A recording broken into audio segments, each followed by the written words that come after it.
la chaîne de la diaspora congolaise. ED Télévision, le rendez-vous des internautes.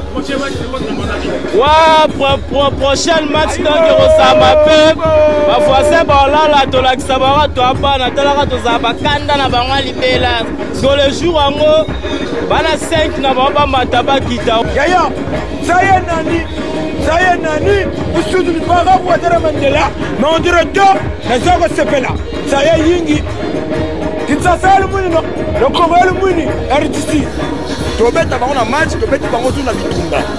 C'est la demi-finale. Demi-finale déjà. D'abord la demi-finale. Demi-finale. Bon, on a évité. C'est bien fort. Nous avons pas de voisin. Donc, nous avons la bino. Mon bino. Tu vas nous séparer ton coup à la main. Ton coup à la bino. Donc, Inda, Motorola, la bino. Prochain match contre Bino. Hier, c'est contre Brazzaville. Mais Congo Brazza, Congo Kinshasa, ça va pas ça. Ça ils vont gagner, ça ils vont gagner. Ça va tout de reste. Pronostic de Dani. Ah. Pronostic de Dani. Mais tu répètes à Bino.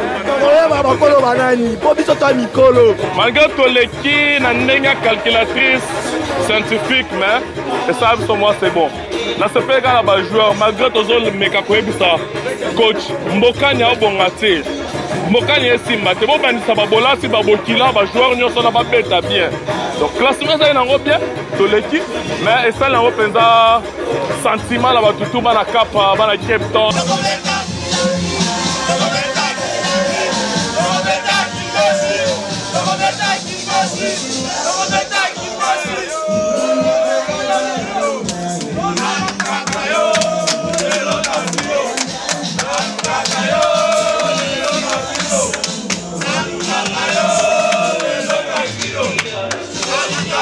Nous sommes vraiment arrivés à la fin de notre rubrique Le Collier Mandela.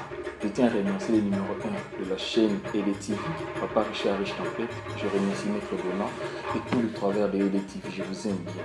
Ici Sergio Choma, l'œil du film, le patron des idées.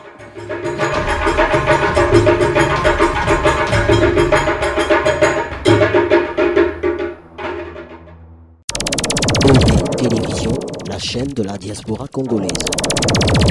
ED Télévision, le rendez-vous des internautes.